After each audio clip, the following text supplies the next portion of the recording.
a great big fresh king salmon. Last night I was swimming peacefully in the Puget Sound, but they caught me. And now look what they're going to do to me. They're going to cook me in this great big wash boiler. But I don't mind too much because I'm going to end up as a saumon poché en Bellevue when they do a poached salmon next time on the French Chef. The French Chef is made possible by a grant from the Polaroid Corporation and a grant from Hills Brothers Coffee Incorporated. This looks all the world like a great big wash boiler. Well, that's just what it is. But I'm not going to boil any laundry in it today. I'm going to use it for fish. And you can use it for a little tiny fish like this, or a great big saumon froid en Bellevue like this. We're doing poaching a whole salmon today on the French Chef.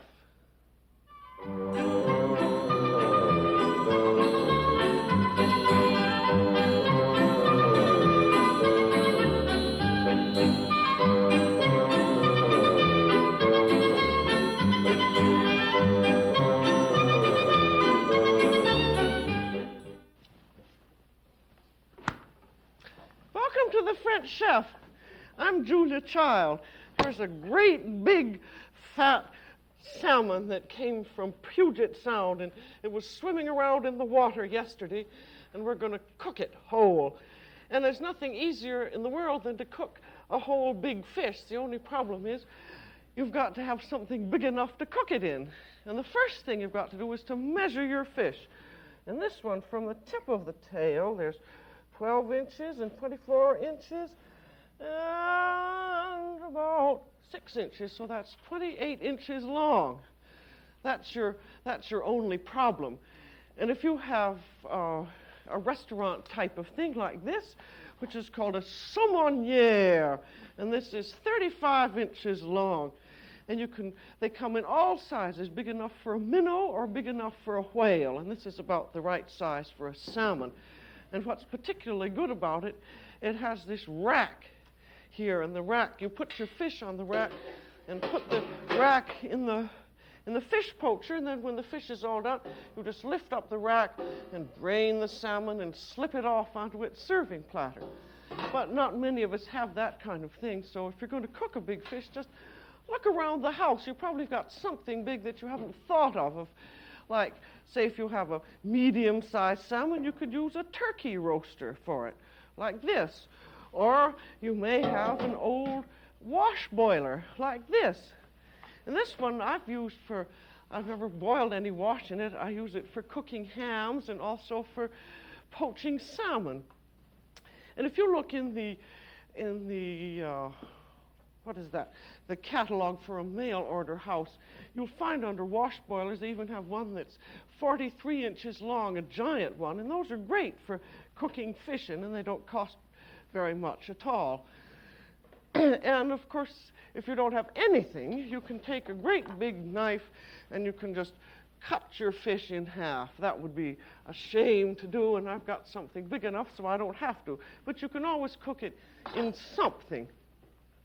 And now this salmon is an absolutely fresh one, and you can tell by how the tail looks, which is nice and moist. And this one also has little spots on the tail, which you may be able to see, and that shows he's a king salmon. And he is, and also when you open him up, you notice if there's any little blood lines in it, they're absolutely bright red, and if he has his gills on, they're bright red. And if you're lucky enough to get the salmon with its head on, have the head kept on, because if you're going to, it's much prettier to serve it with the head on. And you can also get frozen salmon, which I've tried once or twice, and I think the most sensible thing with the frozen salmon is to let them defrost in a big basin of water, and then you can time the cooking much more easily. But in any case, fresh or frozen, they would be cooked exactly the same way. And to prepare the salmon for cooking, if the tail doesn't look very nice, you can take a big pair of shears and just trim off the tail, because you can always add something later on when you decorate the fish so it looks as though the tail were on. Otherwise, you don't need to do anything as long as he's washed, and be sure that he has a lovely, fresh, delicious smell. And then to keep him together while he's cooking, you want to wrap him in washed cheesecloth. Be sure that you wash the cheesecloth because otherwise it has a medicinal smell to it. And then have about a double thickness of it and put the salmon in, and then just wrap him in the cloth. And this helps to keep him from coming apart during the cooking. And it also keeps his mouth closed and everything so that he's happier when he's in the water. And then he's all wrapped up. But the great problem is if you don't have a fish poacher, how are you going to get him out of the kettle? And I think a very good idea, which my fish man has suggested, is to take heavy-duty foil and take a double thickness of it. So in other words, this should be twice as long as the fish. I'll cut it in half.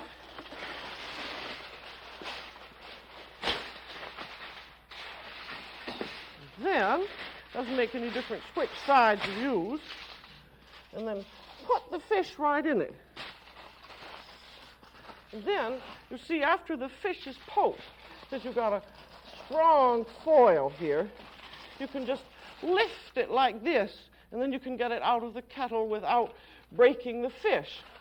And another thing that's useful is to get one of these meat roasting racks, which adjust anyway that you want, and that is also another help in getting the fish out. You can leave it flat, or if you want to, you can serve the fish, of course, either lying flat like this, or you can have him sitting up as though he were swimming when you serve him, and that's where your rack is very useful. And then also, you have your problem, say, this fish poacher, this laundry boiler here.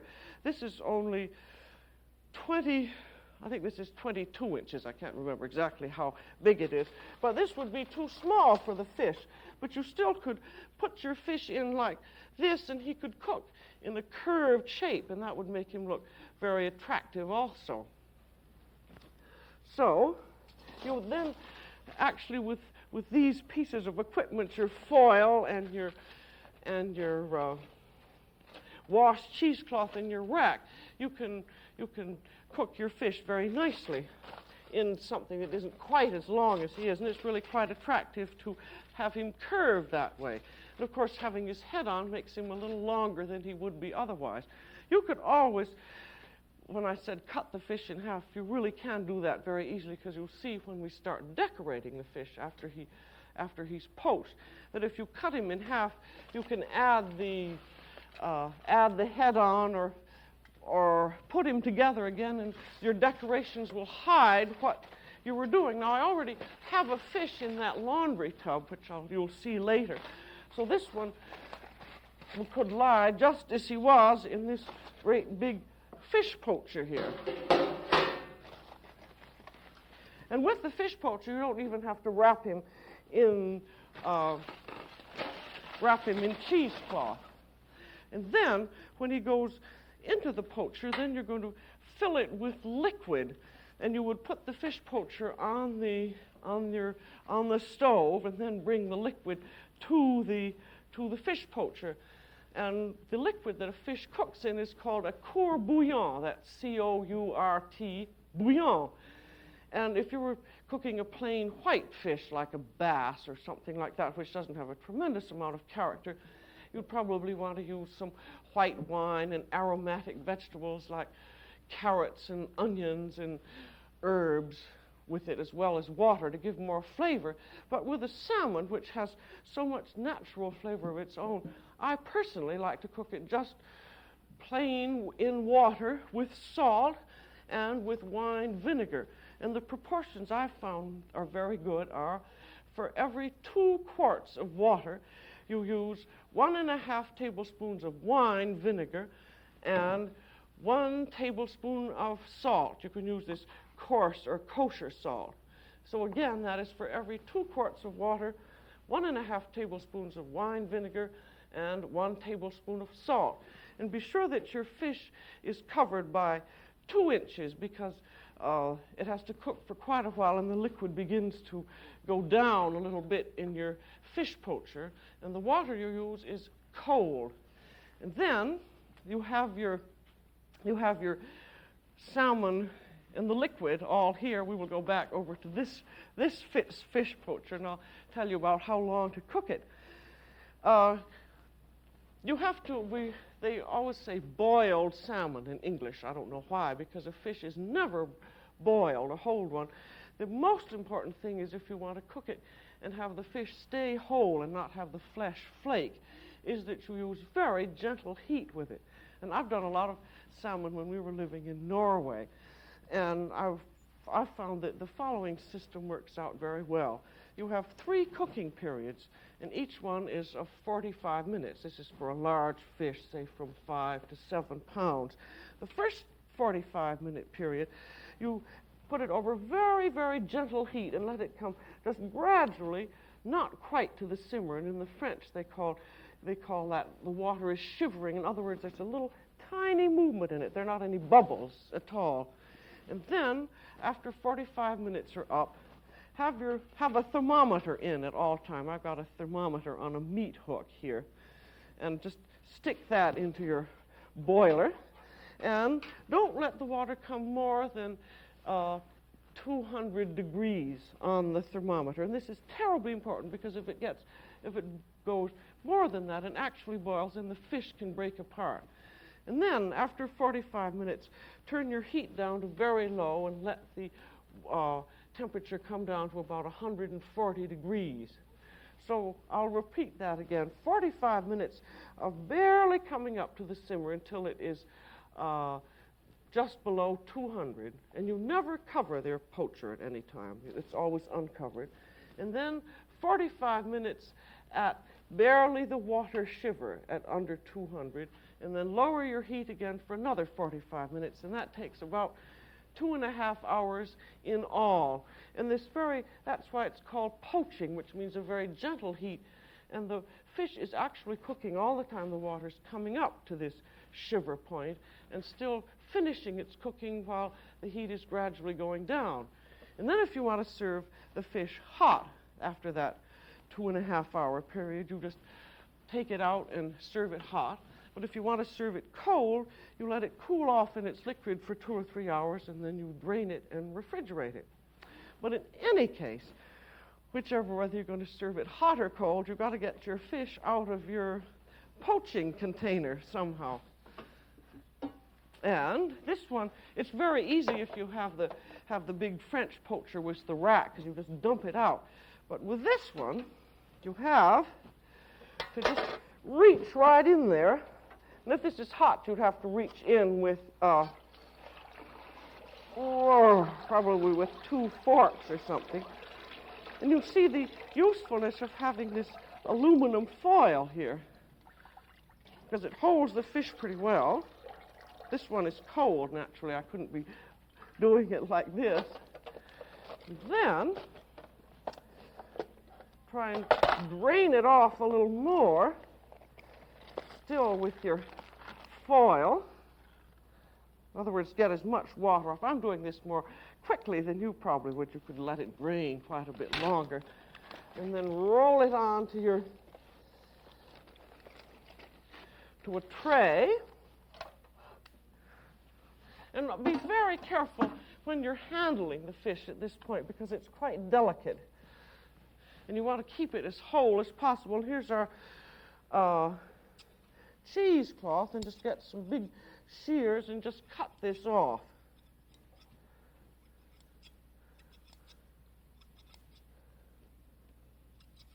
And that stayed together very nicely.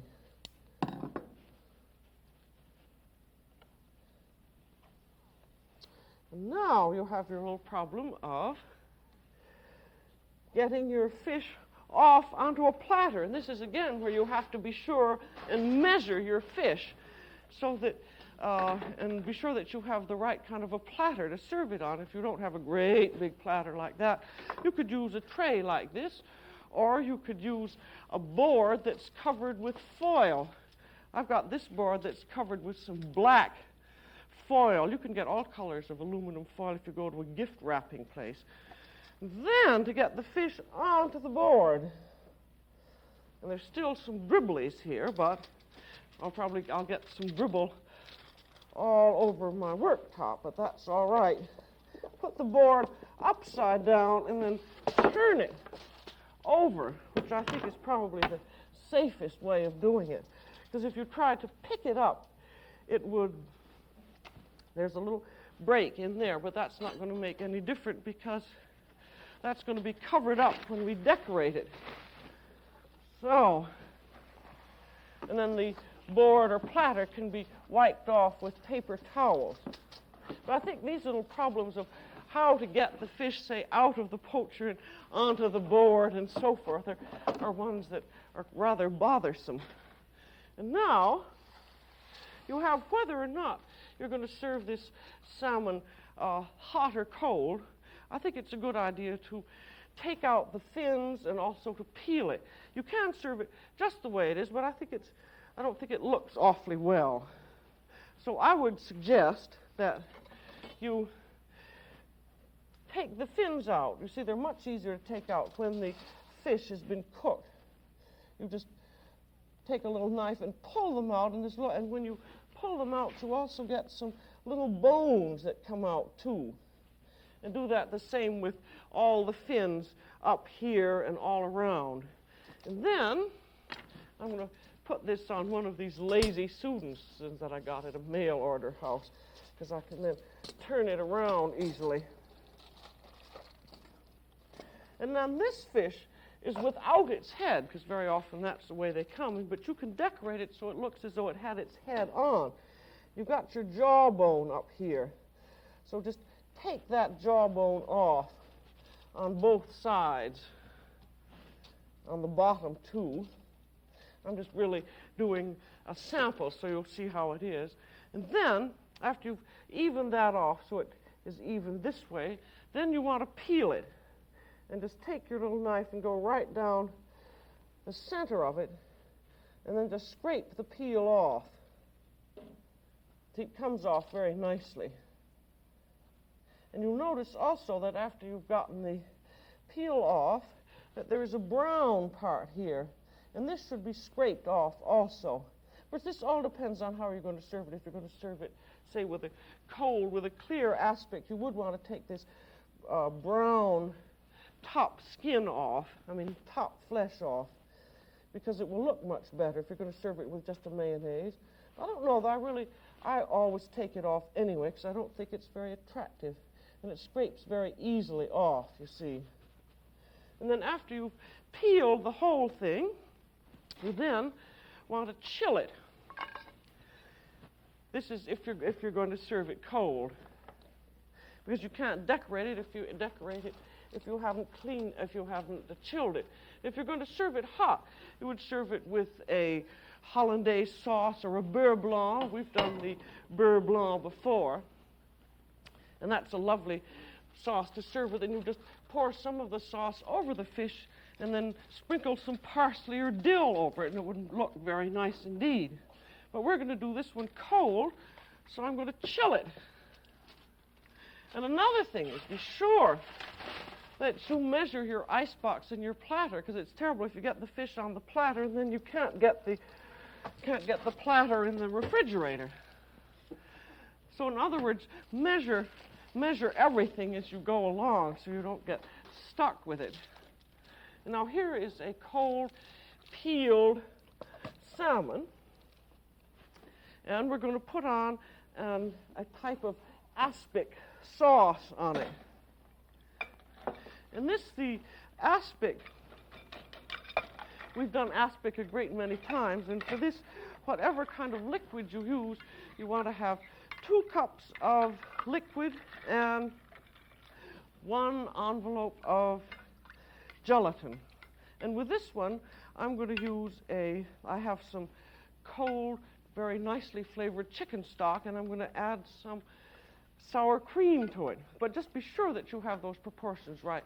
I think if you use 1 cup of chicken stock and dissolve your gelatin in that, That would be 1 package of gelatin in the 1 cup of chicken stock. And then you could use 1 cup of sour cream. You could, of course, use mayonnaise. You can use whatever you like to cover it with, but I think this is an extremely nice covering. I have to be sure and get this cold. Then I'm going to put some sour cream in. The sour cream is cold. This is a sauce I like very much. It's called Blanche Neige, or Snow White, because the sour cream makes it white, and you could color it if you wanted to put a little vegetable coloring in. You could. Then you want to be sure that the sauce is cold and beginning to set, almost beginning to set before you spoon it over your fish. I've got to pick up that again, and I've got to be sure and stir this around so that there aren't any little lumps in it.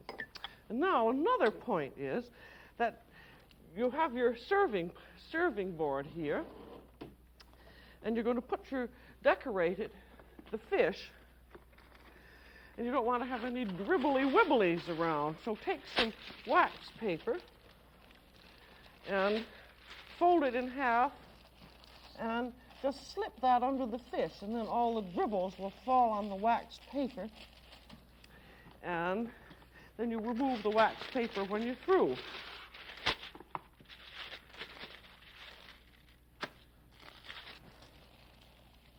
One thing I like about this sauce that we're using is that it's a very simple one to do and very quick. Most chefs do not use fish stock when they're decorating a fish, because fish stock is difficult to clarify, say if you wanted an aspic. And if you just use a light chicken stock and boil it down with a little bit of carrots and onions and some white vermouth or white wine, you have a very nice tasting stock, which isn't too strong, and you can mix anything else with it. And it's much easier to use than fish stock. I'm getting wax paper all through here. I want to check this. That's begun to get a little. See, that set very fast because it was fairly cool anyway. I'm going to have to just heat it for a moment. I think that's one of the terrible things about gelatin. You just have to keep your eye on it every minute. I hope that's going to heat up now, and just has to liquefy a bit, but you have to use it if you want the sauce to stick on the fish. You have to use it when it is almost set and thickened. This is going to be very slightly lumpy, which is too bad.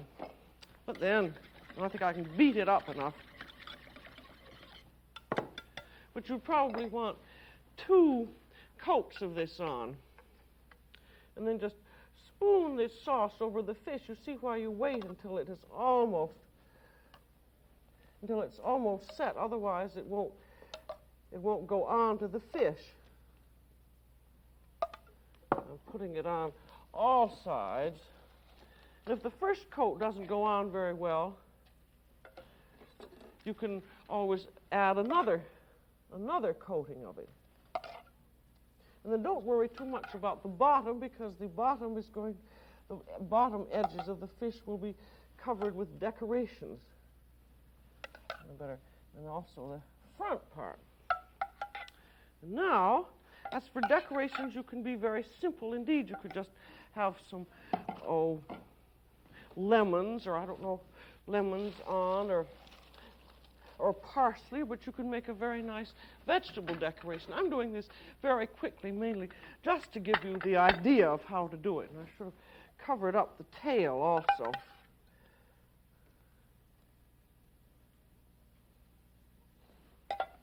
That looks very messy now, but it'll look better in a moment. Now we're going to have some red pimento, red canned pimento strips, and make a mouth for him. You see, even without a head, you can make a very nice semblance of a head. And then for an eye, There's a sliced hard-boiled egg, and here is a sliced pitted olive. And then to give the eye a little more character, you can put, that's a cooked green bean that goes around to give him a little more character to that eye. And then you want to have some scales. Now, if your fish had been cut in half, as you see if you put this kind of a decoration on, you'd never know that it had been cut in half because you could just put, say, more strips of green beans where you could just put more strips of green beans where the cut was. Now these are to make look as though they were scales. You don't have to be absolutely fish-like in this. It's just to give the idea of a fish and then something that's attractive.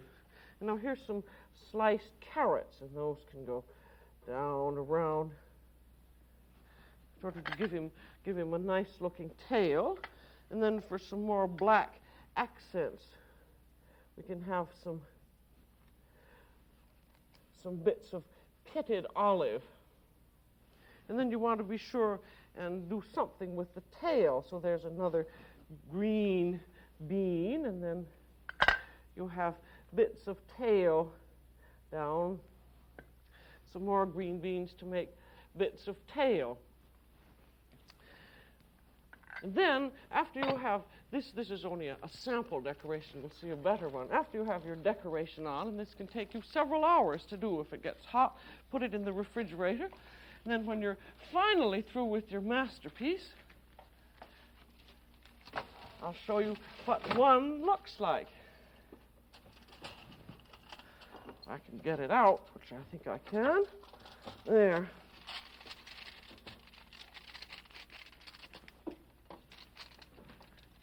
So this one was done by my nice husband,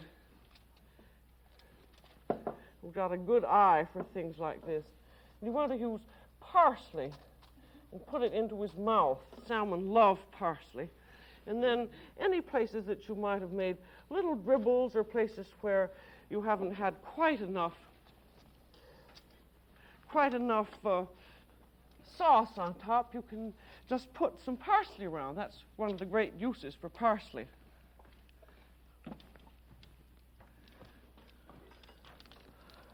And there he is on a cold buffet table.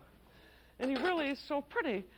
You always hate to cut it, and I'm really not going to cut it either. I'm just going to tell you how. The salmon has a bone.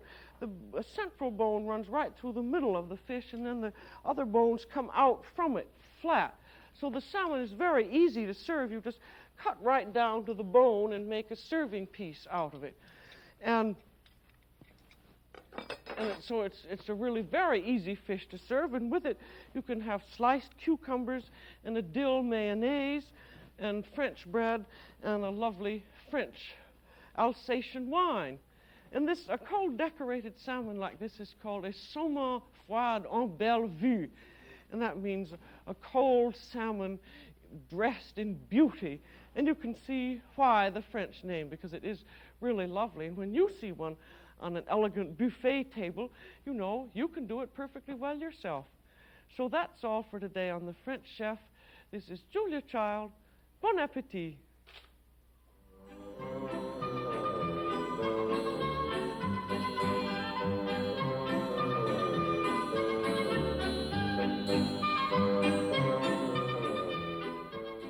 Julia Child is co-author of the book Mastering the Art of French Cooking.